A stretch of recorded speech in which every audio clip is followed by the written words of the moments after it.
दुनिया के भीड़ में माँ किछु ने सुझैया। दुनिया के भीड़ में माँ किछ नहीं सुझाई है। हाँ दुनिया के भीड़ में माँ किछु ने सुझैया। दुनिया के भीड़ में माँ किछ नहीं सुझाई है।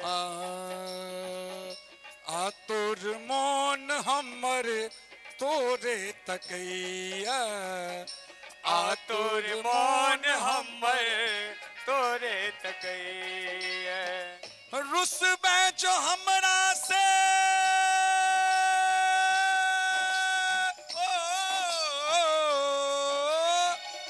रुसबे जो हमरा से तो रुसबे जो हमरा से तो दिन रात मनेबो दिन रात मनेबो। कतबो भगविन मैगे लोग सन जेबो। कतबो भगविन मैगे लोग सोन जेबो। तोरे से कहबो सबटा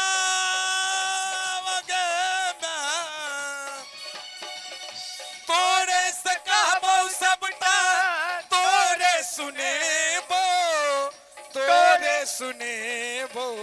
कतबो भगविन मैगे लोग सन जेबो। कतबो भगविन मैगे लोग सोन जेबो।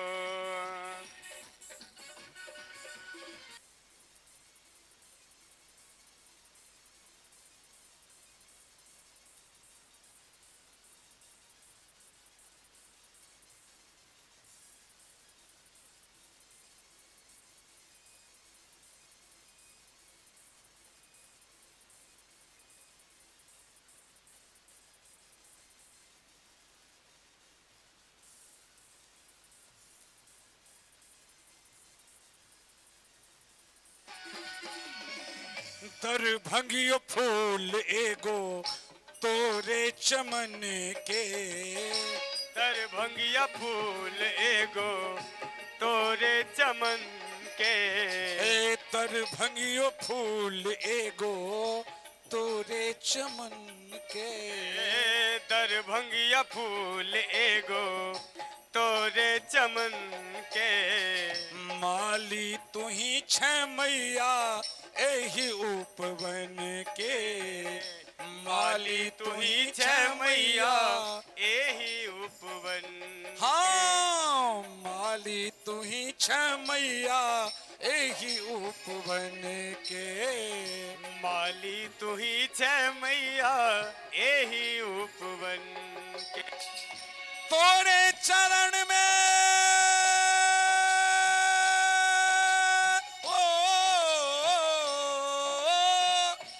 तोरे चरण में अपन तोरे चरण में अपन जिंदगी बितेबो माँ जिंदगी बितेबो।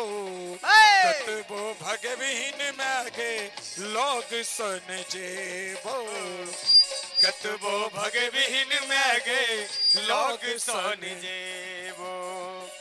तोरे से कहबो सबटा तोरे सुनेबो। तोरे से कहबो सबटा तोरे सुनेबो। माँ तोरे से कहबो सबटा तोरे सुनेबो माँ तोरे सुनेबो। कतबो भगविन मैगे लोग सन जेबो। कतबो भगविन मैगे लोग सोन जेबो। हाँ कतबो भगविन मैगे लोग सन जेबो। कतबो भगविन मैगे लोग सोन जेबो। कतबो भगविन मैगे लोग सोन जेबो। प्रेम समाजु जगदरणी माँ जगदम्बा की जय हो। आओ किसी काल उपरांत श्री गुरुजी महाराज श्री श्री अनंतानंद विभूषित स्वामी श्री कौशल किशोरदास जी महाराज श्री महंत। आओ हम सब श्री गुरुदेव भगवान के अमृतमय वाणी से भगवान रास रासेश्वर बांके बिहारी गोवर्धन गिरधारी नट नटेश्वर भगवान श्री कृष्ण के जे अनुपम कथा छनि जे मोक्षदायिनी कथा अछि हम सब ओहि कथा के रसास्वादन करब गुरुदेव भगवान के अमृत में वाणी से तब नित्य प्रति जे हम सब कीर्तन करते रही सामूहिक रूप से सामूहिक कीर्तन सब गोटे शुरू करी।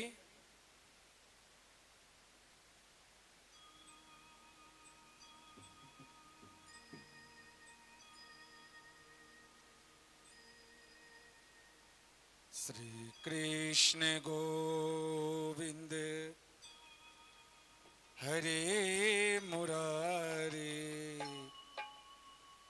हे नाथ नारायण वासुदेवा श्री कृष्ण गोविंद हरे मुरारी हे नाथ नारायण वासुदेव श्री कृष्ण गोविंद हरे मुरारे हे नाथ नारायण वासुदेवा श्री कृष्ण गोविंद हरे मुरारी हे नाथ नारायण वासुदेव हे नाथ नारायण वासुदेवा हे नाथ नारायण वासुदेव हे नाथ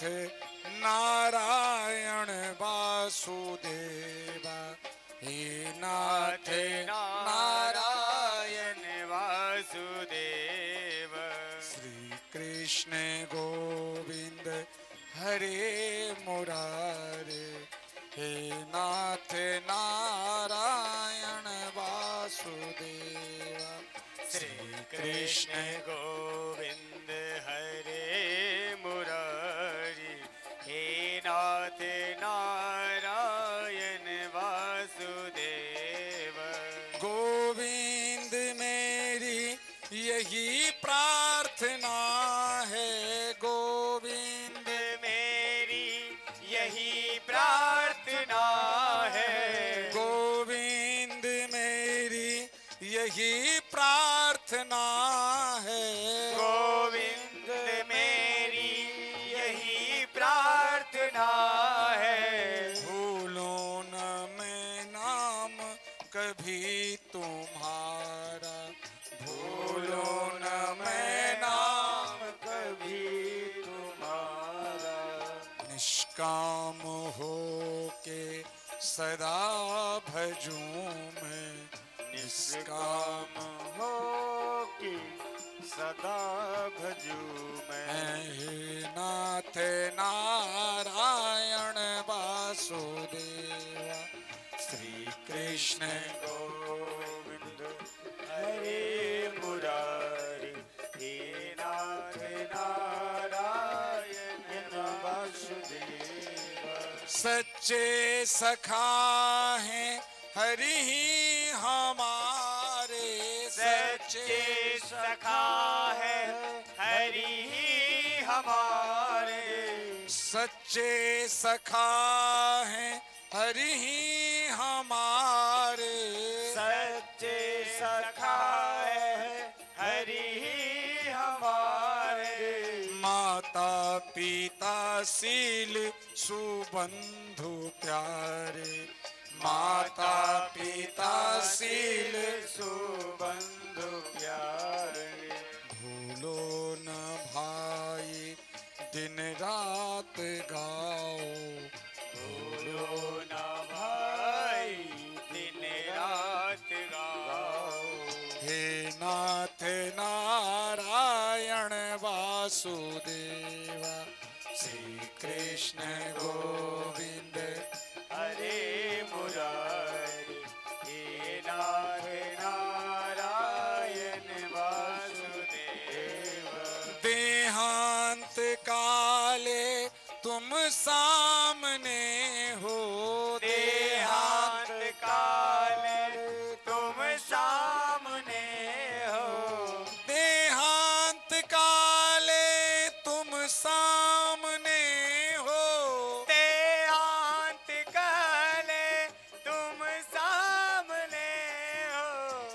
देहांत काले तुम सामने हो, देहांत काले तुम सामने हो, बंसी बजाते मन को लुभाते, बंसी बजाते मन को लुभाते, गाते यही गीत तन नाथ त्यागूं, गाते यही गीत तन नाथ त्यागूं, हे नाथ नारायण वासुदेव, श्री कृष्ण गोविंद हरे मुरारी, हे नाथ नारायण वासुदेव, मैया यशोदा हरि को जगावे, मैया यशोदा हरि को जगावे, मैया यशोदा हरि को जगावे, मैया यशोदा हरि को जगावे, मैया यशोदा हरि को जगावे, मैया यशोदा हरि को जगावे, मैया यशोदा हरि को जगावे, मैया यशोदा हरि को जगावे, हे लाल जागो अब नैन खोलो, हे लाल जागो अब नैन खोलो, द्वारे खड़े गोपी बुला रही है, द्वारे खड़े गोपी बुला रही है, हे नाथ नारायण वासुदेवा, श्री कृष्ण गोविंद हरे मुरारे, हे नाथ नारायण वासुदेवा, श्री कृष्ण गोविंद हरे मुरारे, हे नाथ नारायण वासुदेव, हे नाथ नारायण वासुदेवा, हे नाथ नारायण वासुदेव, हे नाथ नारायण वासुदेवा, हे नाथ नारायण वासुदेव, हे नाथ नारायण वासुदेवा, हे नाथ नारायण वासुदेव, श्री कृष्ण गोविंद हरे मुरारे, हे नाथ नारायण वासुदेवा, श्री कृष्ण गोविंद हरे मुरारे, हे नाथ नारायण वासुदेव, राधे कृष्णा कृष्णा जय जय कृष्णा राधे राधे जय जय राधे कृष्णा कृष्णा जय जय राधे राधे, जय जय राधे कृष्णा कृष्णा जय जय कृष्णा राधे राधे जय जय राधे कृष्णा कृष्णा जय कृष्ण राधे राधे, जय जय राधे कृष्णा कृष्णा जय जय कृष्णा राधे राधे जय जय राधे कृष्णा कृष्णा जय कृष्ण राधे राधे, जय जय राधे कृष्णा कृष्णा जय जय कृष्णा राधे राधे जय जय राधे कृष्णा कृष्णा जय जय कृष्णा राधे राधे, जय जय राधे कृष्णा कृष्णा जय जय कृष्णा राधे राधे जय जय राधे कृष्णा कृष्णा जय कृष्ण राधे राधे, जय जय राधे कृष्णा कृष्णा जय जय कृष्णा राधे राधे जय जय राधे कृष्णा कृष्णा जय जय कृष्ण राधे राधे, जय जय राधे कृष्णा कृष्णा जय जय कृष्णा राधे राधे जय जय राधे कृष्ण कृष्ण जय जय कृष्ण राधे राधे, जय जय राधे कृष्णा कृष्णा जय जय कृष्णा राधे राधे जय जय राधे कृष्णा कृष्णा जय जय कृष्ण राधे राधे, जय जय राधे कृष्णा कृष्णा जय जय कृष्णा राधे राधे जय जय राधे कृष्णा कृष्णा जय जय कृष्णा राधे राधे, जय जय राधे कृष्णा कृष्णा जय जय कृष्णा राधे राधे जय जय राधे कृष्णा कृष्णा जय जय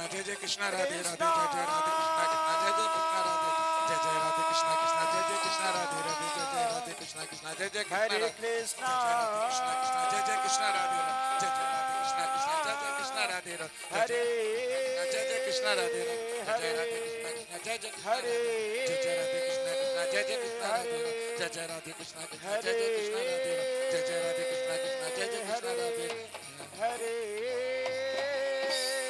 हरे,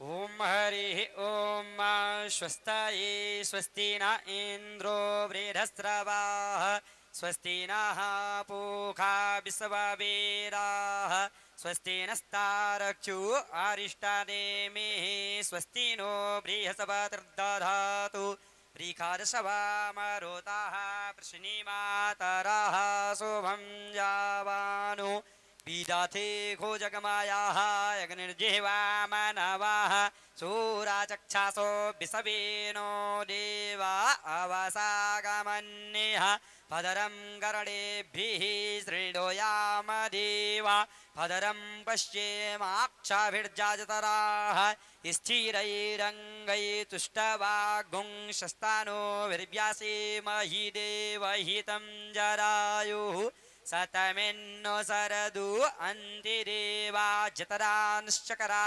जरसन्दनो नाम पुतरासु जतरा पितरो भवन्निमानो मदयारीरिकतायु ग्रन्द्योः आदितिर्द्योरादितिरन्दरिक्षमादितिर् माता स पिता स पुत्रः विसवे देवा अदितिः पञ्चजना अदितिर्जातमदितिर्जानितुमम् द्यौः शान्तिरन्दरिच्छगुं शान्तिः पृथिवी शान्तिरापः शान्तिरोखधयः शान्तिः वनस्पतयः शान्तिर्विश्वे देवाः शान्तिर्ब्रह्म शान्तिः सर्वगुं शान्तिः शान्तिरेव शान्तिः सामा शान्तिरेरि हरिः ओम शान्तिः शान्तिः शान्तिः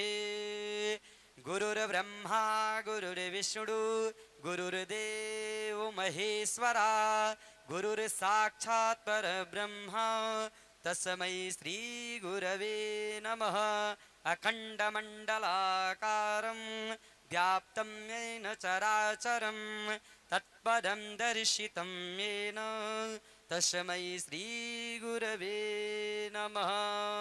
प्रेम से बोले व्यास जी महाराज की जय। श्रीमद्भागवत महापुराण की ततो आरार्धिक प्रज्वलितम्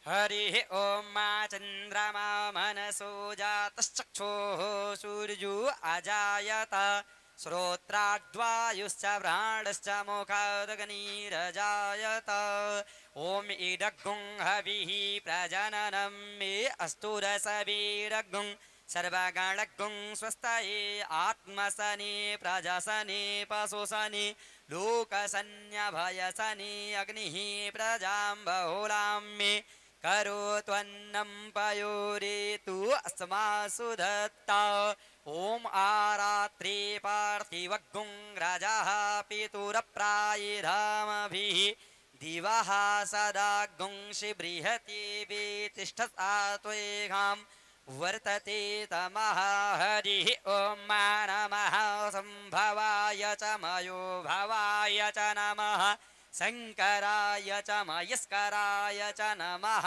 शिवाय च शिवतराय च ओम द्विजयन् धनुः कपर्दिनो विजल्यो बाणवा उत अनेसन्नस्यजा इखव आभुरस्यानेकङ्गधिः कर्पूरगौरं करुणावतारं संसारसारं भुजगेन्द्रहारं सदा वसन्तं हृदयारविन्दे भवं भवानी सहितं नमामि कदलीगर्भसम्भूतं कर्पूरं तु प्रदीपितम् आरार्तिक्यमहं कुर्वे पश्य मे वरदो भव पश्य मे वरदो भव। आरती अति पावन पुराण की धर्म भगति विज्ञान खान की आरती अति पावन पुराण की धर्म भगति विज्ञान खान की महापुराण भागवत निर्मल महापुराण भागवत निर्मल सुख मुख विगलित निगम कल्प फल सुख मुख विगलित निगम कल्प फल परमानंद सुधा रसमय कल परमानंद सुधा रस में कल लीला रति रस रस निधान की आरती अति पावन पुराण की कलिमल मथन त्रिताप निवारणी कल